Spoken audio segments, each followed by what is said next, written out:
There's a moment that happens in every man's life when he realizes the world doesn't operate the way he was taught. Maybe it's when he watches a less qualified colleague get promoted because they played the political game better. Maybe it's when he sees a manipulative person charm their way into relationships and opportunities while honest people get overlooked. Maybe it's when he finally understands that the nice guy really does finish last, not because the world is unfair, but because he never learned the rules of the game everyone else is playing. Most men have two reactions to this realization. The first type gets angry. They complain about how the world should be different, how people should be better, how things aren't fair. They remain naive, hoping that if they just keep being good and honest and straightforward, eventually the world will reward them for it. They never learn. They never adapt. They spend their entire lives as victims of other people's strategies. Then there's the second type. They go quiet. They start watching. They begin to study human nature not as they wish it was, but as it actually is. They learn the difference between what people say and what people do. They discover that power has its own language, its own rules, its own logic. And once they understand these rules, once they master this language, something shifts. People start treating them differently. Opportunities begin appearing. Others become more careful around them, more respectful, sometimes even fearful, though they can't quite explain why. Today I'm going to teach you the dark psychology secret that creates this transformation. It's not about becoming evil or manipulative in the crude sense. It's about understanding the hidden mechanisms that drive human behavior and learning to operate with the same strategic sophistication that powerful people have used for centuries. This is about never being naive again. This is about becoming dangerous in the most elegant way possible. 500 years ago, Niccolo Machiavelli wrote something that still makes people uncomfortable. He said that a prince must learn to be both the fox and the lion. The lion uses force when necessary, but the fox uses cunning. The fox understands that most battles are won before they're ever fought in the realm of psychology, perception, and strategic positioning. The fox knows that the greatest power is the power people don't realize you have until it's too late. Most men only learn to be one or the other. They're either aggressive and obvious, or they're passive and predictable. But the truly dangerous man, the one who makes others instinctively careful around him, he's mastered both. He can be forceful when the situation demands it, but more importantly, he's learned the subtle arts of psychological influence. He understands that controlling perception is more powerful than controlling reality, because perception shapes how people treat you, what opportunities they offer you, and what they're willing to risk by crossing you. Let me tell you about the most powerful psychological principle most men never understand. It's called strategic ambiguity. Here's how it works. When people can't quite figure you out, when they can't predict your reactions or fully understand your motivations, their brain does something fascinating. It assumes you're more dangerous than you probably are. It fills in the gaps with their own fears and insecurities. It creates a version of you in their mind that's more powerful, more connected, more capable of retaliation than you might actually be. Think about the people you're most careful around. I guarantee they're not the ones who are obviously aggressive or clearly threatening. Those people are predictable. You know what they'll do if you cross them, so you can calculate the risk. The people who make you truly cautious are the ones you can't read completely. The ones who seem calm and controlled, but you sense there's something beneath the surface you don't understand. The ones who speak softly but carry themselves with a quiet confidence that suggests they know something you don't. This is the secret. You don't become feared by being the loudest person in the room or the most obviously aggressive. You become feared by being the most strategically unpredictable, by cultivating an aura of hidden depth, by mastering the art of making people wonder what you're really thinking, what you're really capable of, and what might happen if they push you too far. Machiavelli understood this perfectly. He wrote that it's better to be feared than loved, but here's the part most people miss. The fear he's talking about isn't terror or intimidation. It's respect born from uncertainty. It's the careful consideration people give to someone they recognize as a strategic thinker, someone who might be 3 moves ahead, someone who doesn't reveal all their cards, someone who responds to situations with a level of calculation that suggests they see angles others miss. Let me show you how this plays out in real life. Two men are in a meeting where someone tries to publicly embarrass them with a criticism. The first man gets defensive. He argues back immediately, tries to justify himself, shows his emotional reaction clearly. Everyone in the room now knows exactly how to affect him. They've seen his buttons and learned how to push them. He's become predictable and therefore manageable. The second man does something different. He pauses. He looks at the person who criticized him for just a moment longer than feels comfortable. Then he smiles slightly and says something like, "That's an interesting perspective. I'll consider it." His tone is neutral, almost pleasant, but there's something in his eyes that makes the critic suddenly uncertain. Did he just dismiss the criticism? Is he planning something? Does he know something that makes the criticism irrelevant? The critic expected a fight and got a mystery instead. Here's what happens next.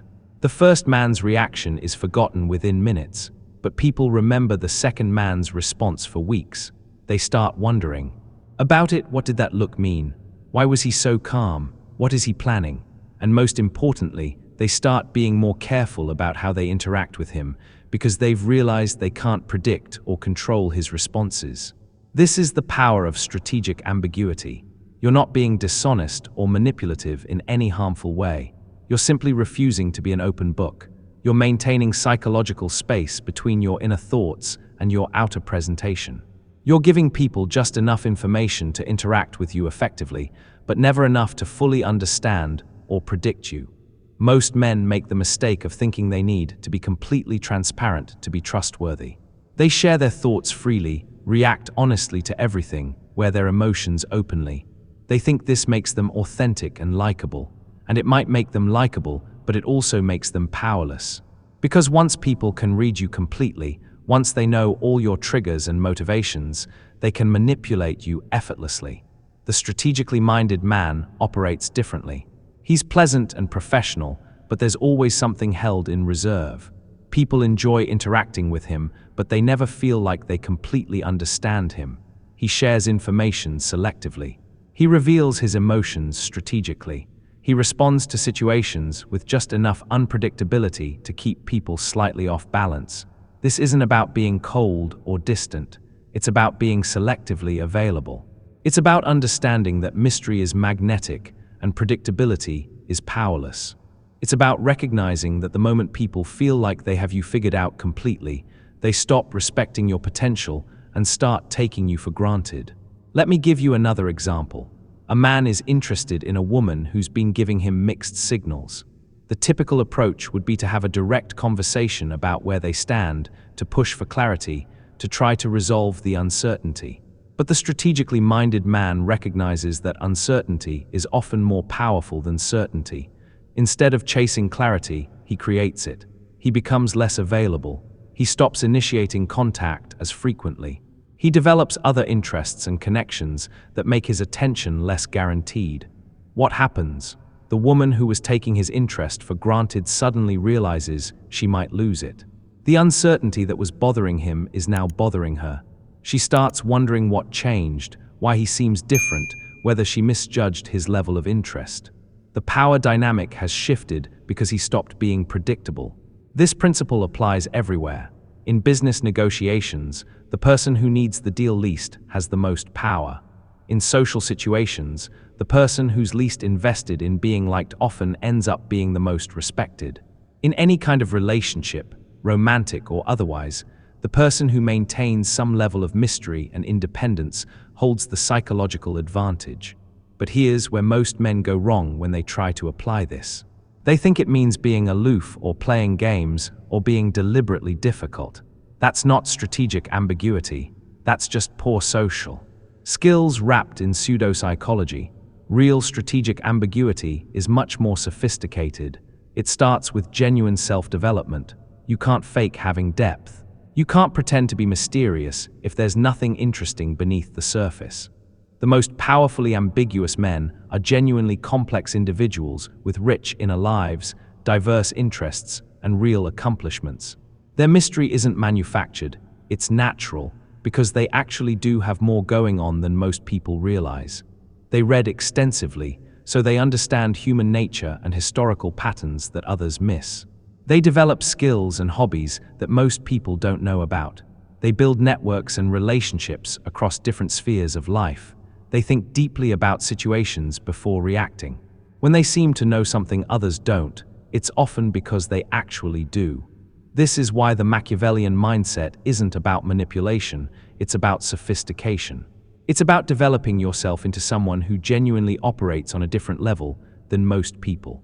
Someone who sees patterns others miss, understands motivations others overlook, and thinks several steps ahead in situations where others are just reacting to whatever's happening in the moment.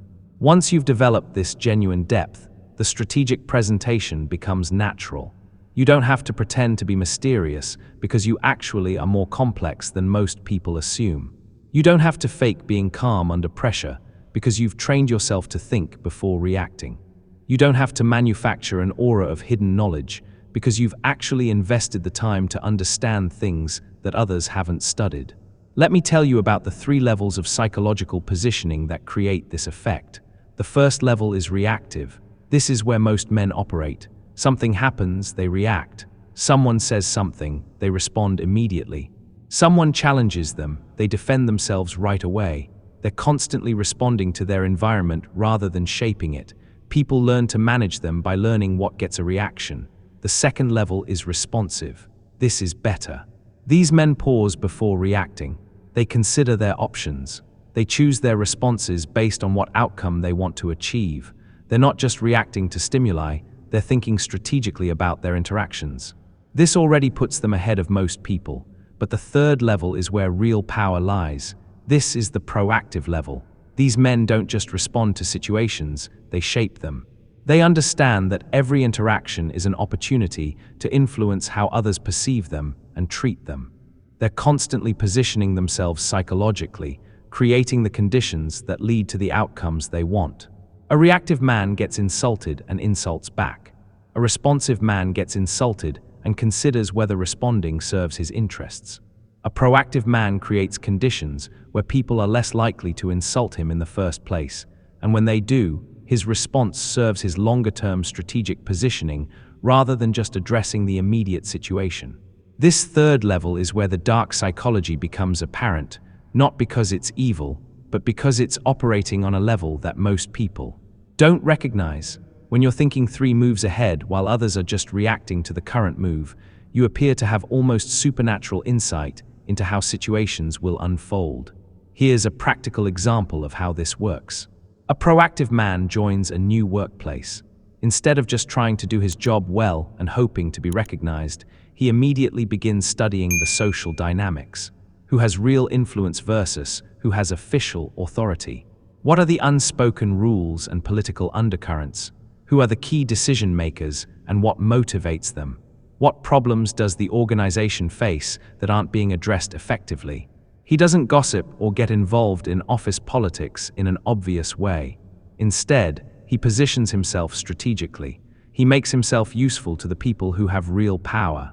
He develops expertise in areas that he can see will become important. He builds relationships with key players by being helpful and reliable without being needy or obvious about his ambitions. When opportunities arise, he's already positioned to be the logical choice. When conflicts emerge, he's already established himself as someone who's above the fray but valuable to all sides.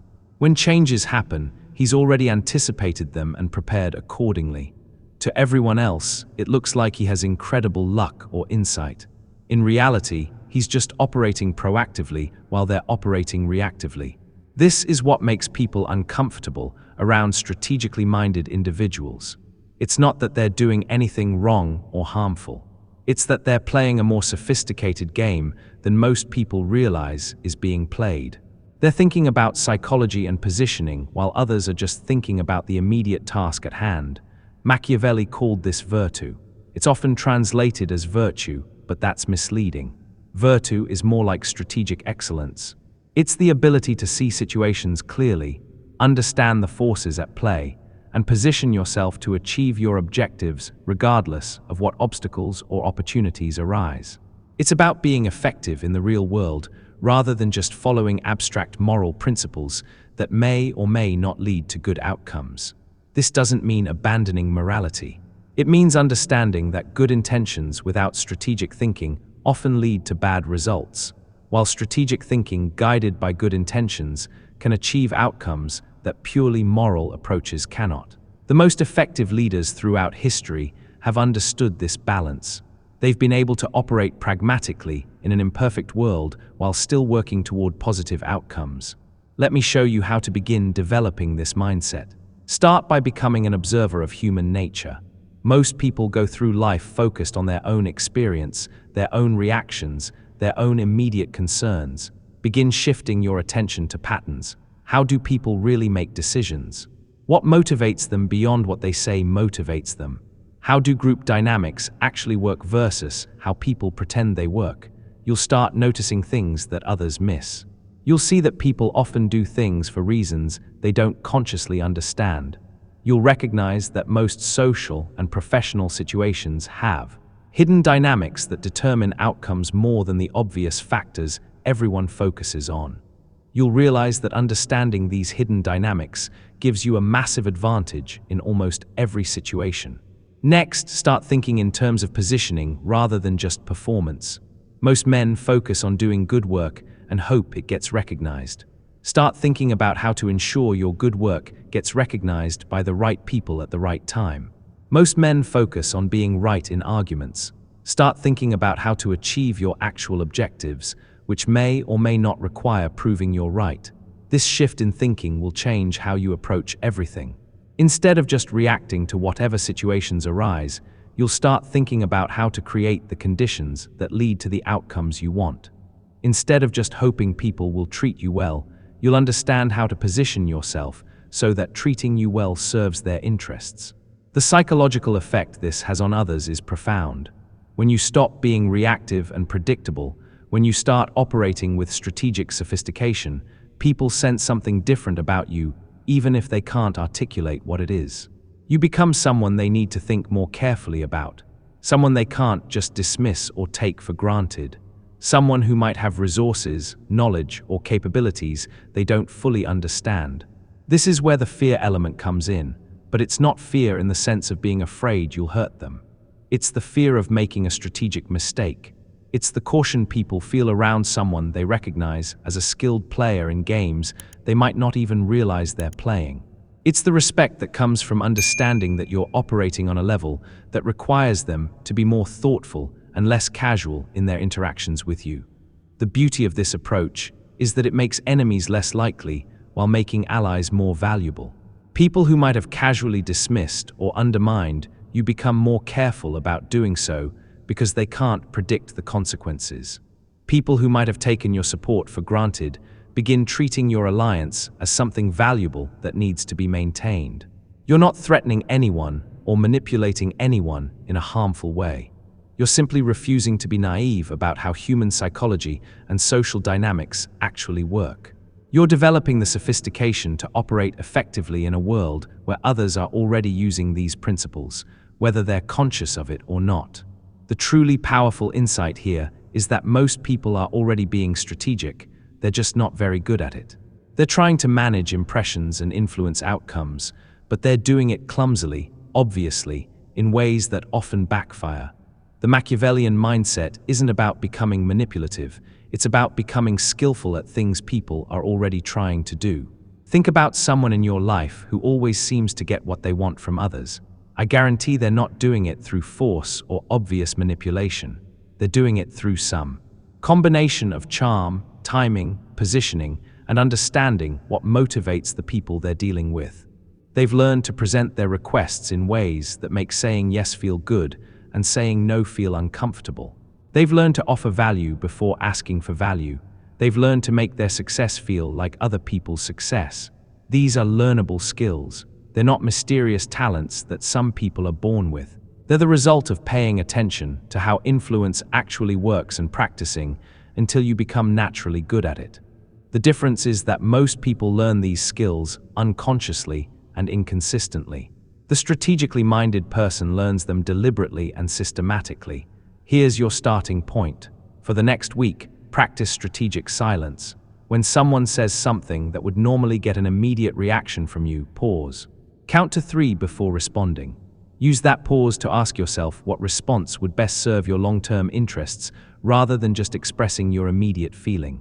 You'll be amazed at how this simple change affects your interactions in ways that ripple through every aspect of your social and professional life.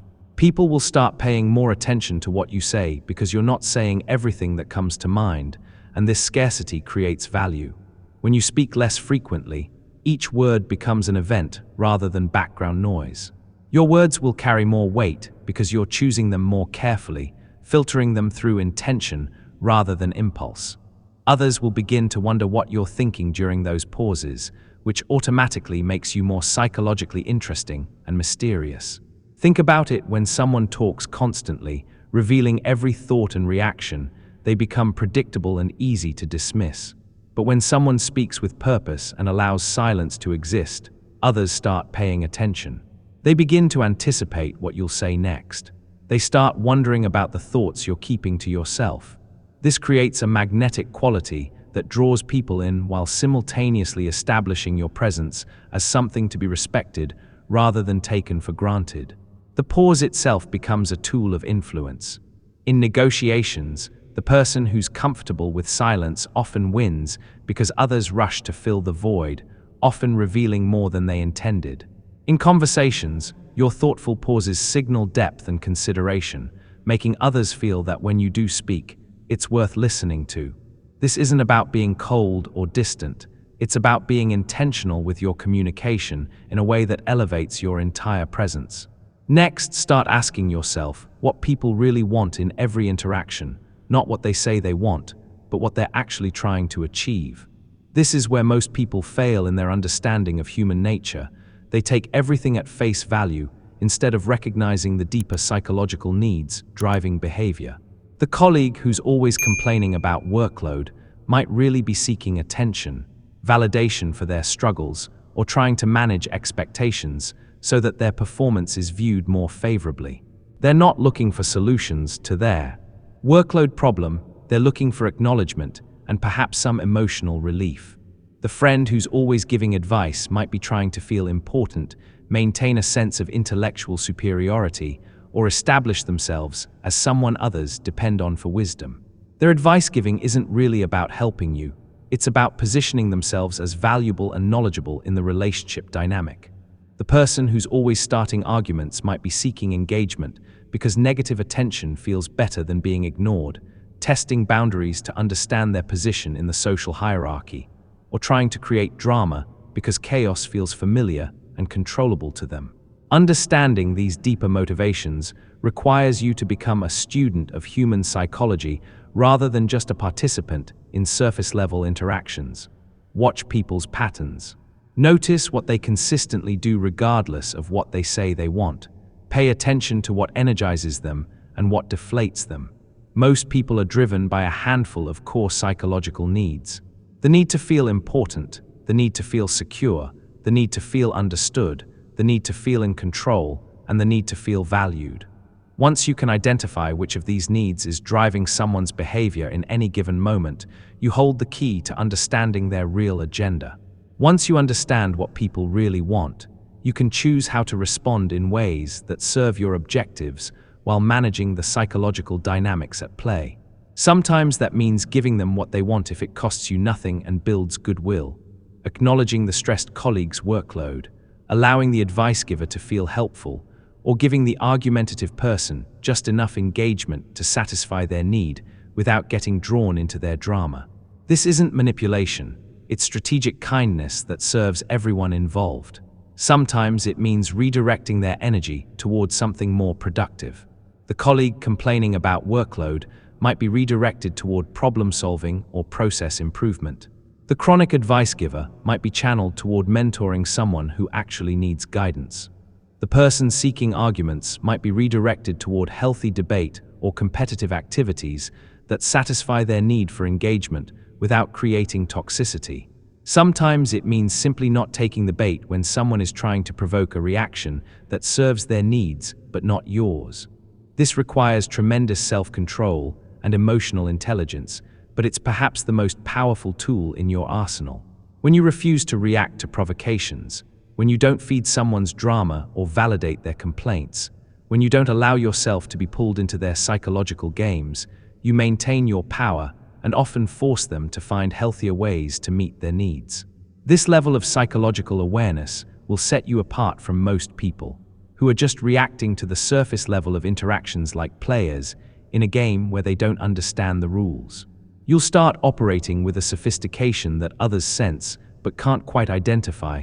They'll know something is different about how you handle situations, but they won't be able to put their finger on exactly what it is.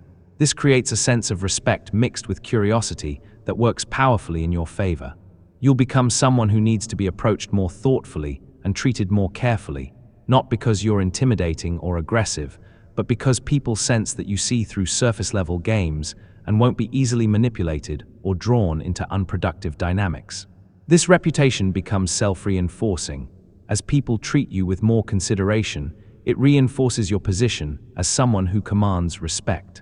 The final element is developing genuine competence in areas that matter, because psychological sophistication without actual capability is just elaborate weakness disguised as strength. All the psychological sophistication in the world won't help you if you can't deliver real value when it counts, if you can't back up your strategic positioning with actual results and genuine expertise.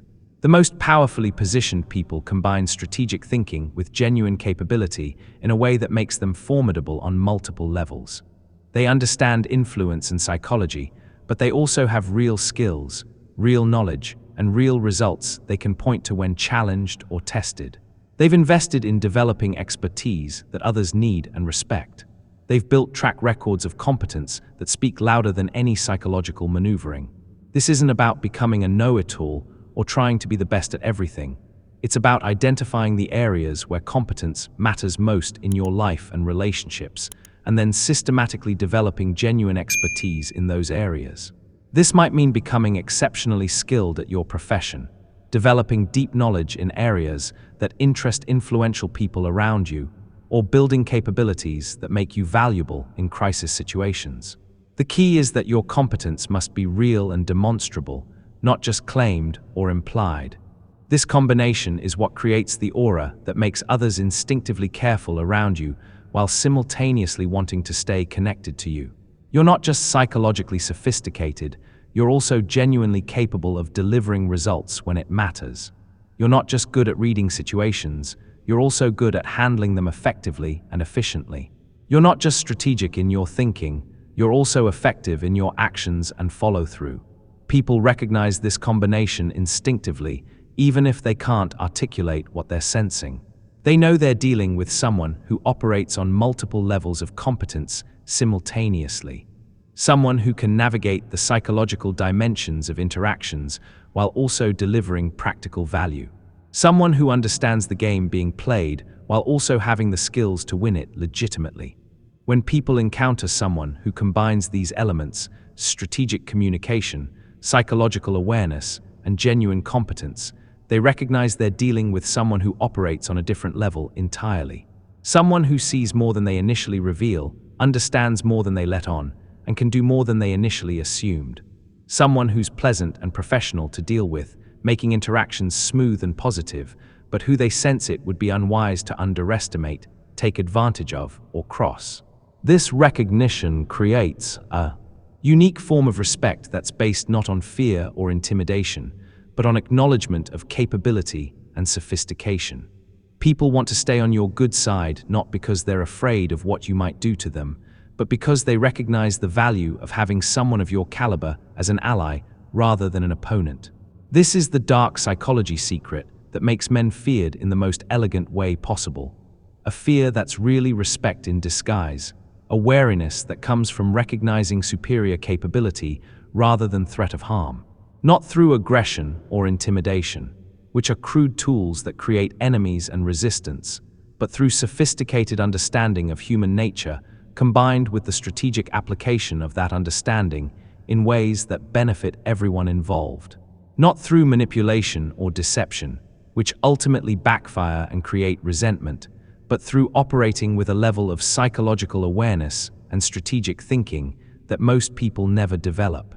This approach is sustainable because it's based on genuine value creation rather than exploitation, on understanding rather than manipulation, on competence rather than mere positioning. The world is already full of people trying to influence and position and strategically advance their interests. This isn't about whether to play the game, because the game is already being played all around you every day. The difference is that most of them are doing it badly, obviously, clumsily, in ways that create resistance and resentment and ultimately backfire. They're using outdated approaches that worked in different eras, but that sophisticated people today can see coming from miles away. The Machiavellian mindset is about doing it skillfully, subtly, elegantly, in ways that make others want to cooperate with you rather than feeling forced or manipulated. It's about understanding that true influence comes from creating win-win scenarios where others benefit from helping you achieve your objectives. It's about being so skilled at understanding and working with human psychology that your influence feels natural and welcome rather than forced or manipulative. This is how you become dangerous without ever raising your voice, without ever making threats, without ever resorting to crude displays of power that ultimately diminish your position. This is how you become someone others instinctively respect and carefully consider before crossing, not because they fear retaliation, but because they recognize that crossing someone of your caliber would be strategically unwise and ultimately self-defeating. This is how you stop being naive about human nature without becoming cynical about human potential, maintaining your faith in people's capacity for good while also understanding the psychological forces that drive behavior. You simply learn to operate with the same strategic sophistication that powerful people have always used throughout history, while applying it in service of outcomes that benefit everyone involved and create lasting value rather than short-term advantage. The question is whether you're ready to see the world as it actually is rather than as you wish it were, and whether you're willing to develop the skills necessary to operate effectively in that world, because once you do, you'll never be naive again, and others will sense that change in you long before they understand what it means.